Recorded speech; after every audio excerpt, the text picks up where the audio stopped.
Welcome back to another episode of Consciously Clueless. I'm your host, Carly, and I'll be your guide on this journey from consciousness to cluelessness and back around again. Today on the podcast, I talk to Alexa Gantous. Alexa is the founder of Trash Talk Studio, a creative ecolab and podcast, as well as a co-founder of Litter Rally, a mobile trash pickup dance party that connects people to environmental action through fun. She is a creative strategist and writer focused on amplifying ecological consciousness. She creates experiences, builds communities, and designs strategies for humans and companies that are ready to participate in a more inspiring story of themselves and the world. Here we go. This podcast is sponsored by BetterHelp. Is there something interfering with your happiness or is preventing you from achieving your goals? By now, you all know that therapy is an important part of my own self-care. It has truly been a game changer in every aspect of my life, including achieving goals. BetterHelp is the largest online therapy platform worldwide. They are changing the way people get help with facing life's challenges by providing convenient, discreet, and affordable access to a licensed therapist. BetterHelp makes professional therapy available anytime, anywhere, through a computer, tablet, or smartphone. You can start communicating within 48 hours. It's not a crisis line, it's not self-help. It is professional therapy done securely online. And I have a special offer for Consciously Clueless listeners. Visit betterhelp.com/Carly and join the over 1 million people taking charge of their mental health with the help of an experienced professional.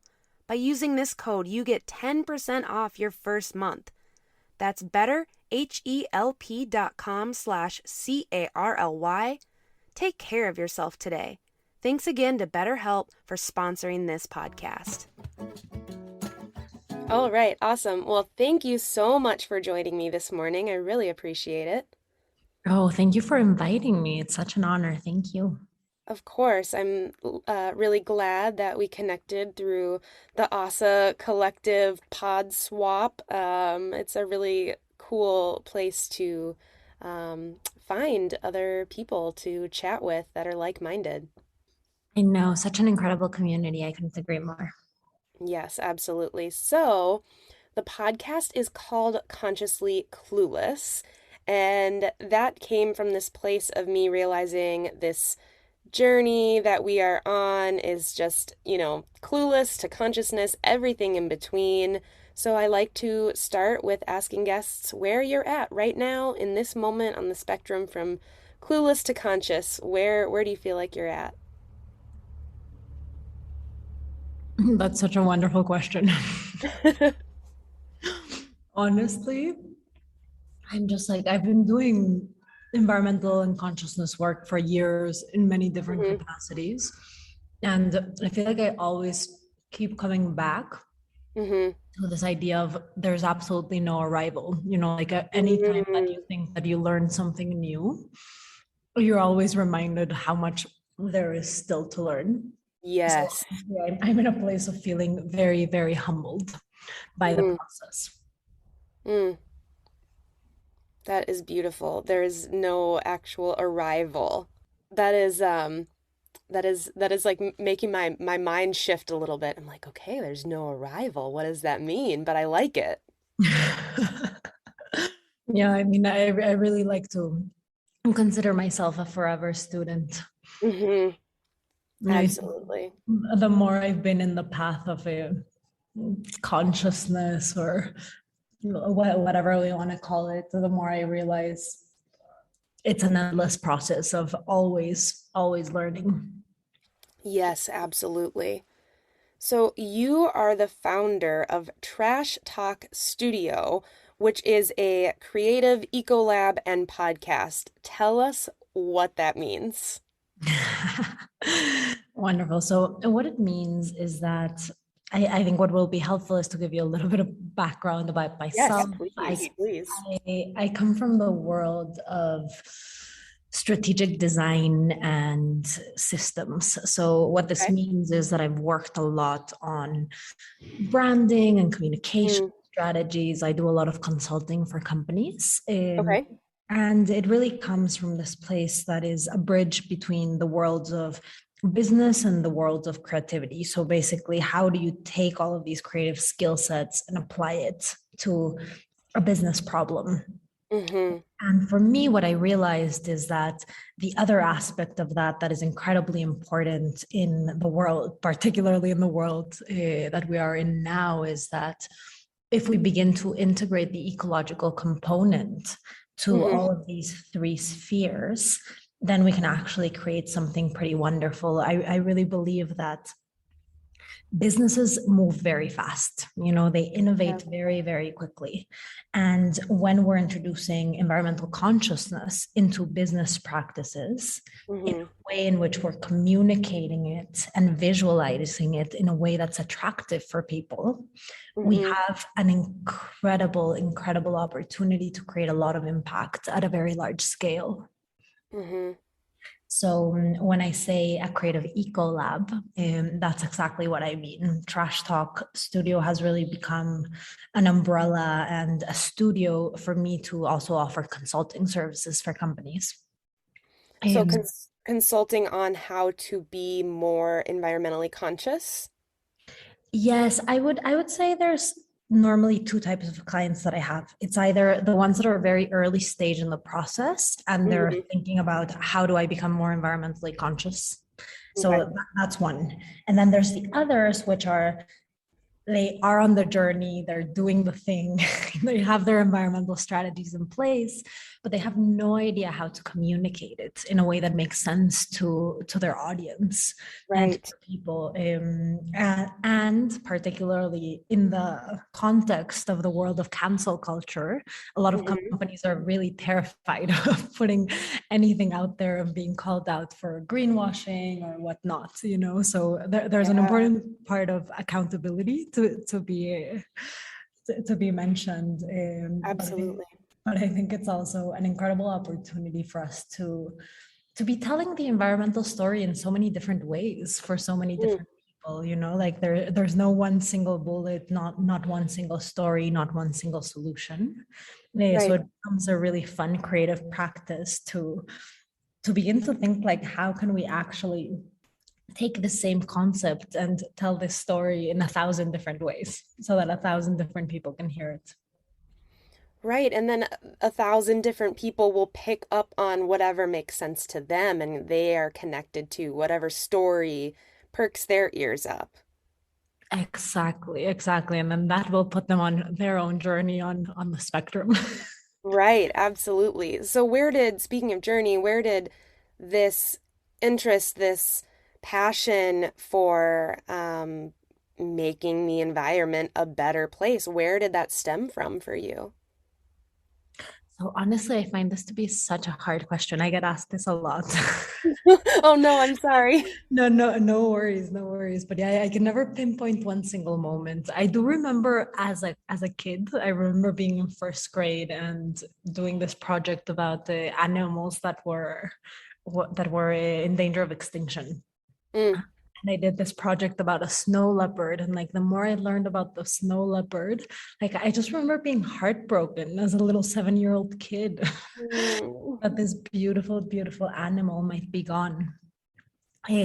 So I think that was just like I think my first interaction. I remember giving my mom these like very impassioned speeches, and I'm like, why, why do we live in this way? yeah. And then I had a period in between where like obviously a bunch of other things became more important, like kissing boys and going to parties and all the things. Yep. Yep.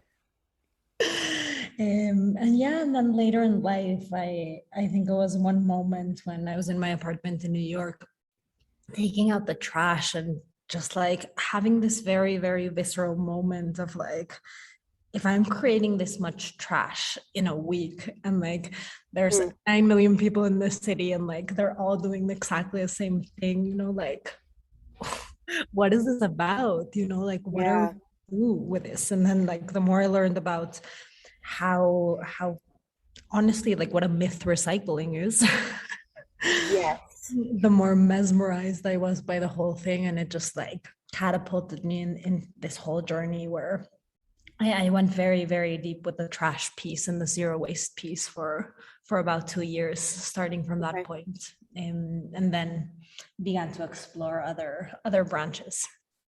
So did it feel like, for me, when I became vegan in particular, that felt like the domino that kind of pushed all the other dominoes down with it, and started my journey in learning about the environment and learning about health. And is that kind of how that feels for you in terms of learning about like recycling and trash? It kind of pushed you to learn about all these other things or make changes in other ways.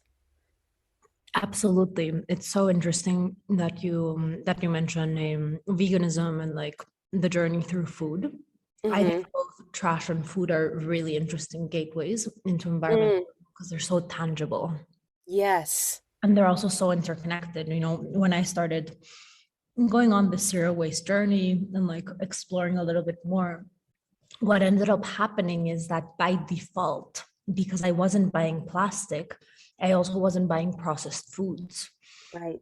It completely transformed my relationship to my body, my Yes. relationship to food and cooking as well in general. So it was just like this very mind blowing moment of really beginning to see in a very visceral way how interconnected the world is and how interwoven all of these systems are. Yeah, that's the thing too, the mentioning systems that for me it happened to be veganism, but I think there's a lot of different entrance points for people to want to be learning about these things, but it made me look at the systematic issues more than just the individual. Because when I first started learning about these things, I thought if I accidentally used a plastic straw ever again in my life, I was a failure. I really was worried that I had to do everything perfectly right. But then I started learning more about the systematic issues and how to address those as well. Does that feel like your experience? Absolutely. I mean, I always think it's such a combination of both. Like I think it's so important to make that note about not falling into the trap of perfectionism because it's Yes. definitely not about that. Mm-hmm. But what I do think about taking these like individual environmental actions, Mm-hmm. although like I'm very conscious of like the bigger systemic issues, for me it kind of became a ritual. It's a way of reminding myself of what's important and what I'm creating in the world in all of these bigger ways, you know? So it's like almost the interconnection between like how the small actions create the Mm-hmm. foundation for the bigger change. I also see that as one of the most incredible consciousness shifts that I've ever had, you know, because it's one thing to intellectualize all of these environmental and social issues and know the right language and being able to like speak about them. But when you're Mm-hmm. actually living them and embodying them, something really shifts. Yeah, I like the word ritual for Mhm. that. I really like the way you said that. That hit me that making it a ritual of a part of my day is bringing that mindfulness piece in, which is I know what you write about for Mind Body Green a lot as well, correct? Correct. Yes. Yes. Yes. Yes. I also really love the word ritual. Um, going back to the first piece about humility that we were talking about, Mm-hmm. I find that when we introduce these rituals into our lives, they also become an opportunity for us to put things into perspective. You Mm, know, I think we live in a world that's incredibly human centered, you know, like everything is designed for humans to the scale of humans, and sometimes we forget we're coexisting with so yes. many other species and in this Yes. world that is just so much bigger than us.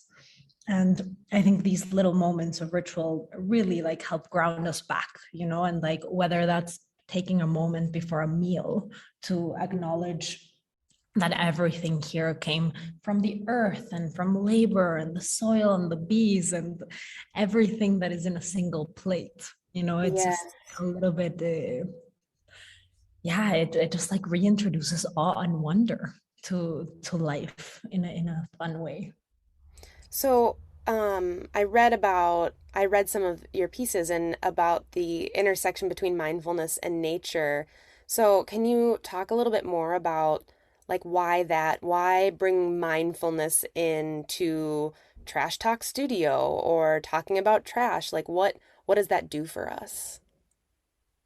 Absolutely. So even before Trash Talk Studio was called Trash Talk Studio or had any form or shape, it was an Hmm. investigation for me. Mm, And the question that I was asking myself was, in what ways does our relationship to nature shape the way that we understand and create the world around us? And I explored this from many, many different angles. Like I was reading economics and philosophy and theology and went down yeah. all sorts of like really fun rabbit holes. And after all of that research, and I was also holding a lot of workshops, like really trying to understand the people's relationship to nature Hmm. and like the places where they had blockages around taking environmental action and all of these things. And what I realized at the end of all of this research is that everything, absolutely everything, starts with presence and Mm, paying attention. mm. And it was just like this really mind-boggling moment where it's like I had really dissected all of these like very, very complex theories and like Yeah. very intensive research. And like, yet the answer that I got was just so simple. It's funny how that happens. Yeah, it really is. And it's so simple when said, but it's very difficult to practice. Can you say more about that? Yes, well, I would say we live in a world that's very fast, that Yeah. demands that we move at a very, very rapid pace. Like particularly, I grew up in very big cities. I grew up in Mexico City, and I lived in New York for a really long time. Spent a lot of time in Tokyo. So like they're Wow. very metropolitan. Like very everything's happening now, and more so with social media. And like the access to rapid information that we have at our Yeah. fingertips, where there's just so many distractions. I think Yeah. it's becoming increasingly more and more difficult to slow down and be present with the world around us, like the physical world around us. Like how often do we stop and notice our own breath? Mm. And like the quality of our breath, or how often do we stop to like smell the flowers or contemplate beautiful lighting on Yeah. the. And I really think it's those moments that are the ones that connect us not only to ourselves, but to our relationship to the world around us. If Right. we're always living in our heads, like running around like crazy, then there's no moment to stop and reflect and really integrate what's happening to the world around us. We're disconnected from our emotions. We're disconnected from our senses.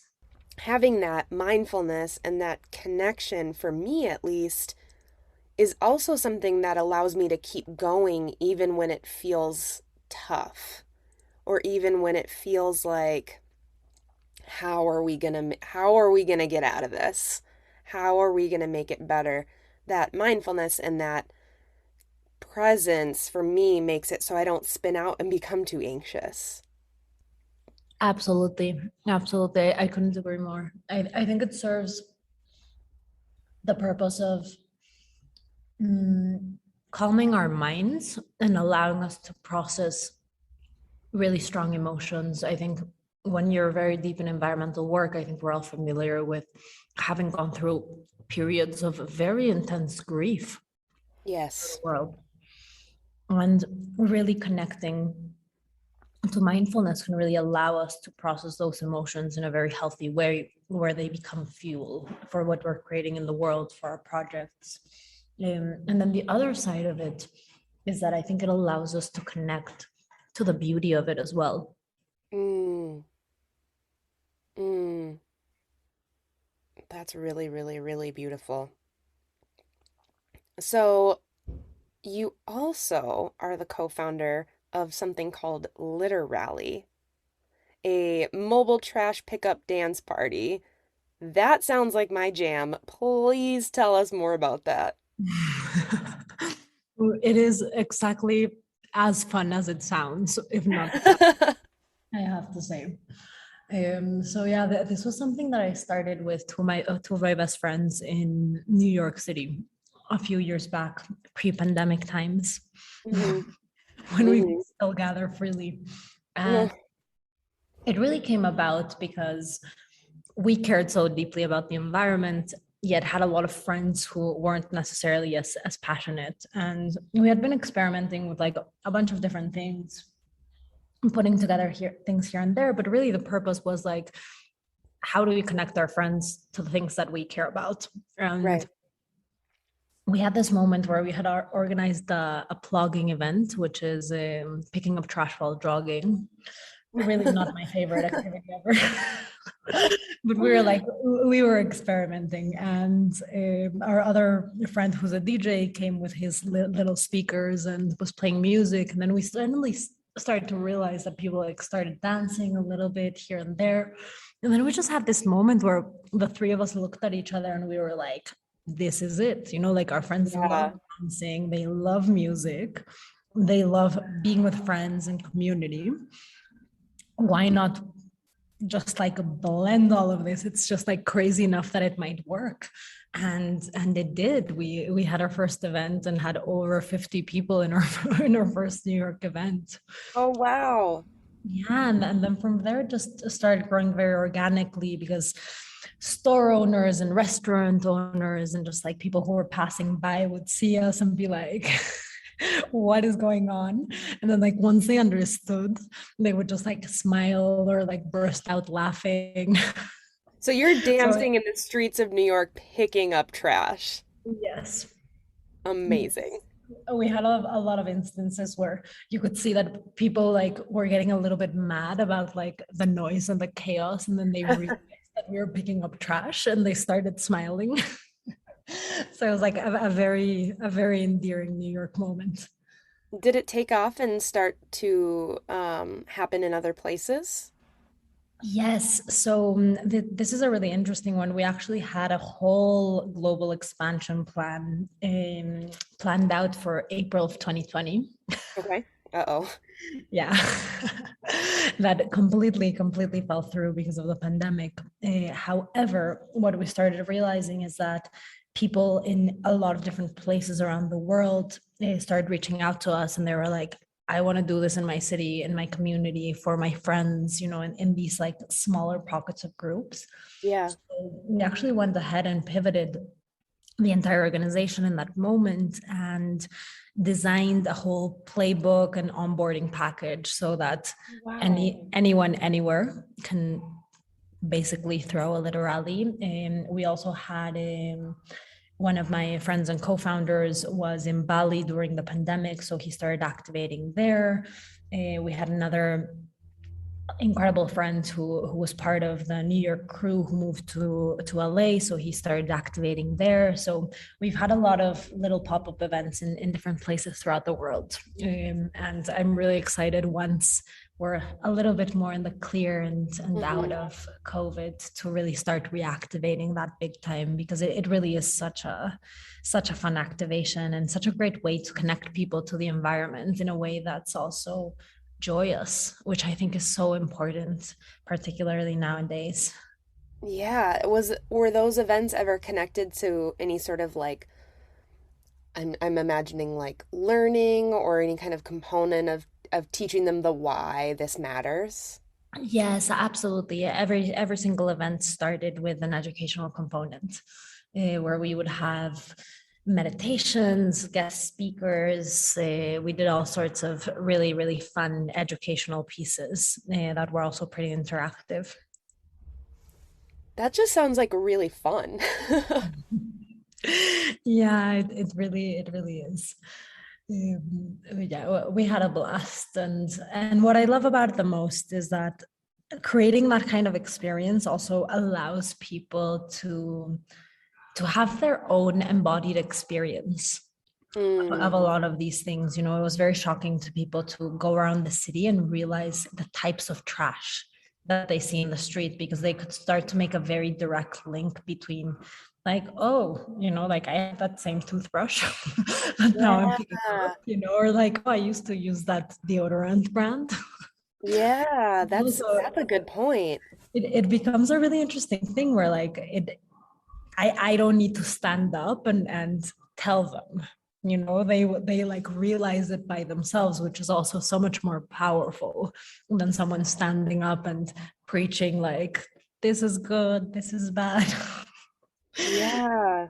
You can see the connection for yourself. Mhm. This podcast is sponsored by TerraSeed. TerraSeed is on a mission to disrupt the vitamin industry, empower vegans, and reduce plastic waste in the world. They put everything plant-based people struggle to get in an all-inclusive, vegan, compostable package multivitamin that replenishes them and our planet every single day. Seriously, y'all, win, win, win. Even if you're not vegan, this vitamin will help you get those key nutrients that you need. I am so excited to share a discount code for your first purchase. Use code CARLY50 at checkout to get 50% off. Again, that's CARLY50 for 50% off your first purchase at terraseed.com. Don't forget this code so they know I sent you. This podcast is supported by showThanks. Thinks are washable, reusable period underwear. They look and feel just like normal underwear, but better.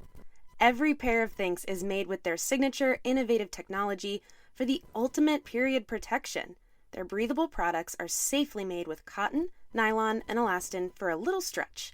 I am seriously obsessed with my Thinks underwear. They have changed my periods. Try them yourself or get someone the best gift ever with a sweet little discount code. Go to shewthinks.com/Carly for $10 off your order today. Again, that's shewthinks.com/CARLY for $10 off your order. Try Thinks today. So being environmentally conscious and trying to make these changes and working to do this, I mean, this is your job and your life.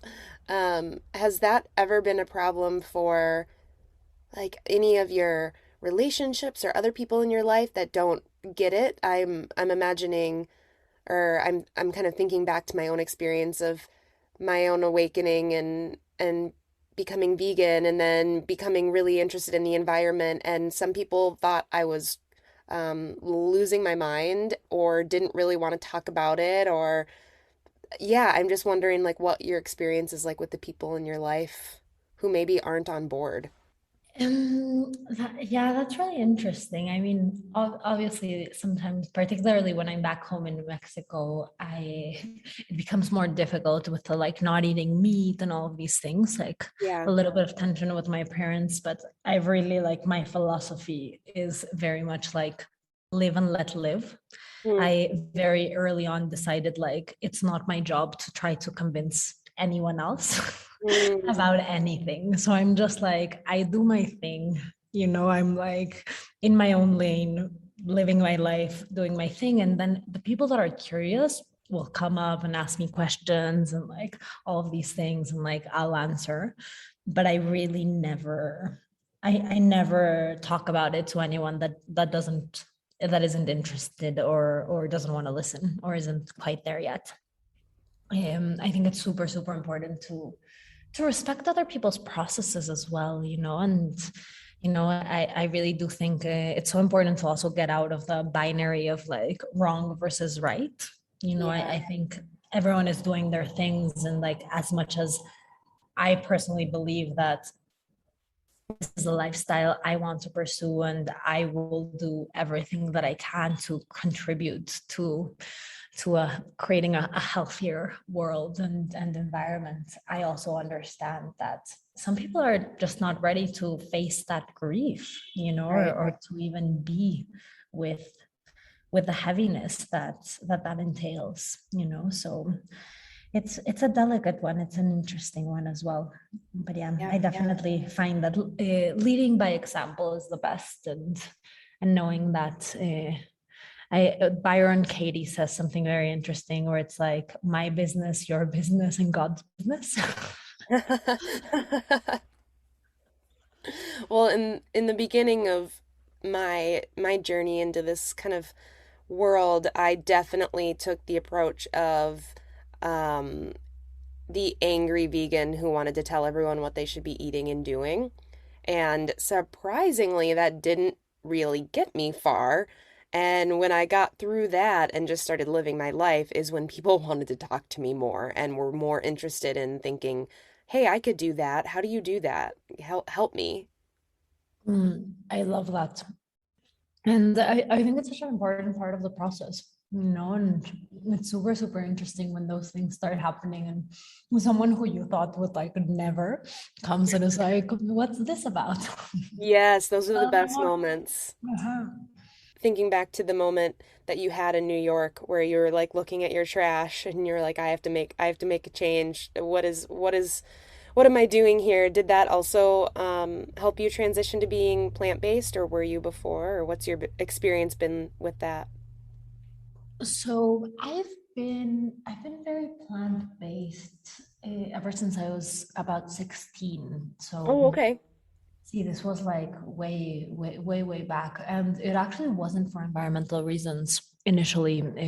Just like very on a very like personal level, my body doesn't do very well with meat, Mm, particularly red meat. Like it hmm. just very, very heavy on my system. And I just realized that if I stopped eating it, like my energy was completely different. Absolutely. Absolutely. That's how I felt about my intro to being plant-based was totally for health reasons, and I couldn't handle dairy, obviously, because I'm not a baby cow. Yeah, but yeah, and to be completely transparent, like I'm not fully vegan or even like strictly vegetarian. Like I'm very plant-based Hmm. because of joy, but once in a while, like I'll have a craving for a hamburger and I'll go eat it. Hmm.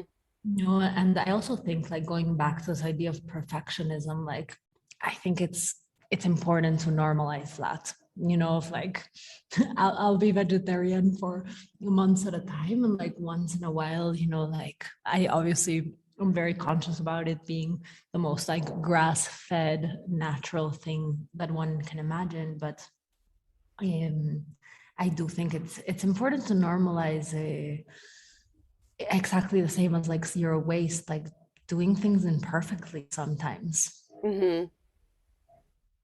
Yeah, I think that my my experience has been, different than everybody else's experience, and honoring that, and I think also being kind of like honest about those moments, like you're saying, like being totally transparent, and it might be indulgent, or it might just be what you need, and um even if it's, for me, I'm like, well, the grass-fed thing doesn't really matter, like it is what it is, but knowing that you're like, that's a choice I'm making, then and being okay with that.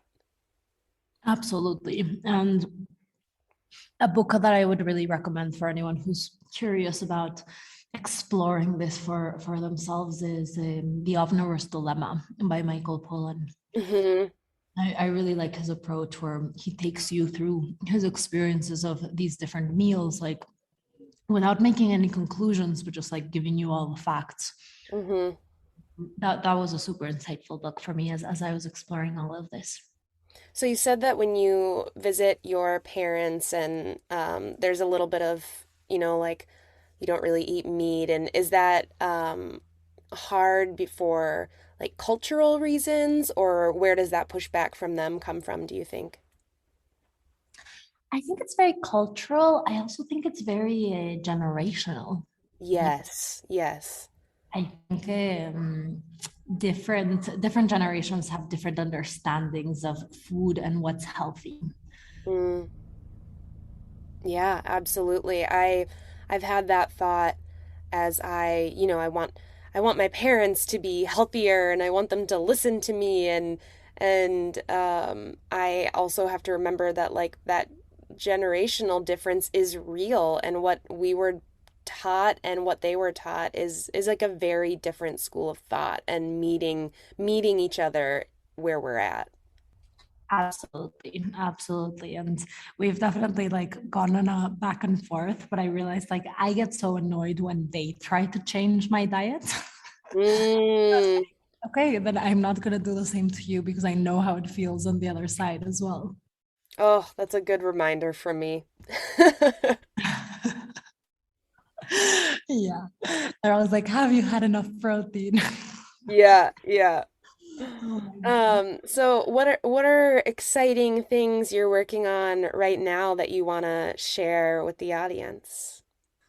I mean, I have to be very, very honest. Right now, my work has taken me in a little bit of a different direction, but it's Hmm. something I'm very excited about because I do think there will be a really interesting intersection. And I've actually been working in the blockchain space for a bit. Oh, Yes.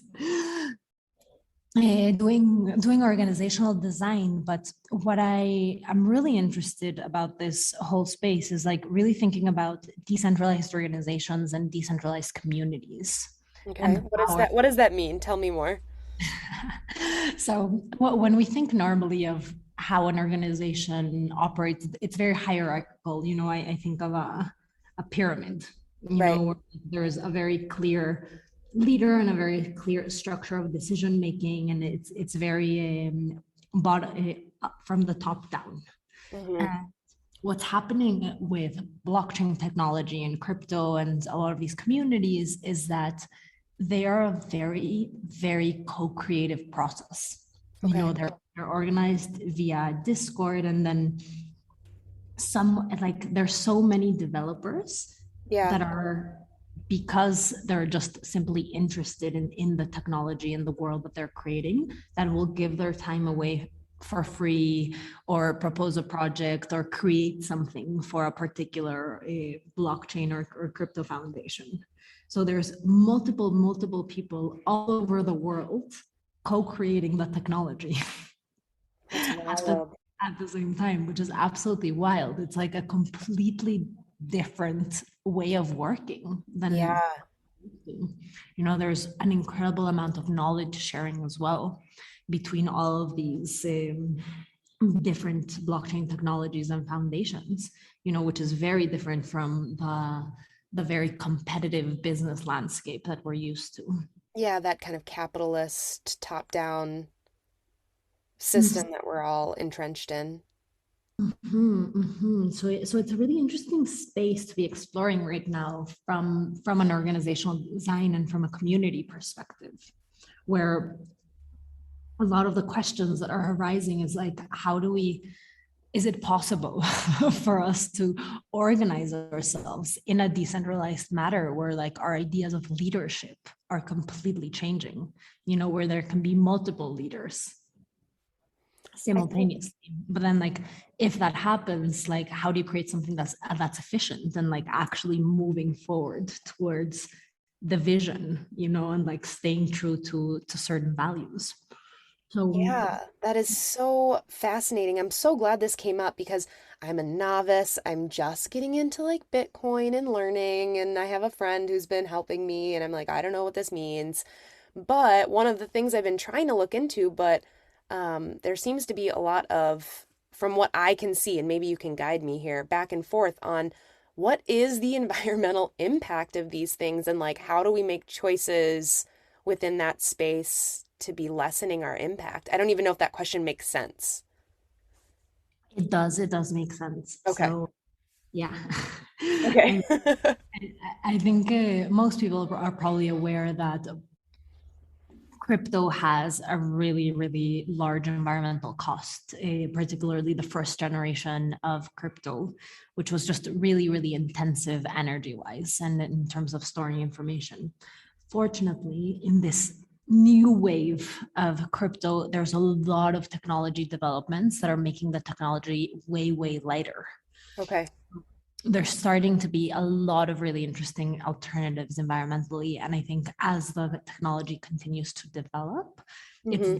something that will continue evolving. Yeah. Is that something that people, if they're like, okay, I'm interested in this world, is there a way to make choices or to know what is having less of an environmental impact versus another? I mean, I would say definitely do your research. You know, Mhm. there's a lot of protocols that have some really interesting initiatives. There's protocols like NEAR and Cardano that are really forward thinking when it comes to the environment and making sure that they're carbon neutral and really neutralizing their impact as best as possible, if not even tying it to some interesting soil regeneration Mm. or tree protection projects as well. So there's a lot of that that's starting to emerge in this space as well. So are you hoping to kind of sit at that intersection of this world and environmentalism? So potentially, I don't necessarily know if I want to continue working in the blockchain space at all. I see Okay. some really interesting possibilities. I also see that it's a technology that's still very young, Right. and there's a lot of things that still need to be grounded. There's a lot happening in the world of ideas that isn't necessarily yet reflected in the 3D physical world. Right. Right. We will have to continue seeing how it goes. However, what's really exciting to me is really understanding these new ways of working and organizing, you know, and like thinking about decentralized organizations, decentralized communities. I think it could be really powerful to apply a lot of those models to other communities and other organizations, you know, like whether they're blockchain or not. I Hmm. definitely see a lot of opportunity here in really reconsidering the ways in which we work and collaborate together. I think it opens up a lot of possibilities. And I'm not entirely sure like what it looks like right now, but it's definitely something that I'm very excited about continuing to explore. I love that. I love that. So is there anything that you are like dying to get off your chest or I haven't given you space for that you want to share with the listeners? No, not at all. Nothing that comes to mind. This has been lovely. Thank you, Carly. Yeah, absolutely. Where can people get a hold of you? I know they're going to want to follow along and look you up after this. Beautiful. So definitely tune into the podcast, Hmm. Trash Talk Studio, and it's Trash Talk with a star and then studio. I'm sure you will link it to the show notes. Yes, You absolutely. can also find me on Instagram at Alexa Gantous. Very particular spelling, Gantous. Will link that in the show notes as well. Amazing. Thank you so much, Carly. Thanks for listening to another episode of Consciously Clueless. If you enjoyed this episode, hit subscribe wherever you're listening. If that's on Apple Podcasts, leave a review. You can be read on air as a review of the week. If you haven't yet, head over to patreon.com/consciouslycarly. Check out the community over there. There's plant-based living advice, there's yoga videos, meditations, self-care stuff, tarot card of the week. It's just really fun. You should check it out. Head over to my website, consciouslycarly.com, and check out the Self-Love Reset course. Maybe it's that time of the year where you feel like you could use a little bit of a boost in your self-care routine. Well, I got you. Until next time.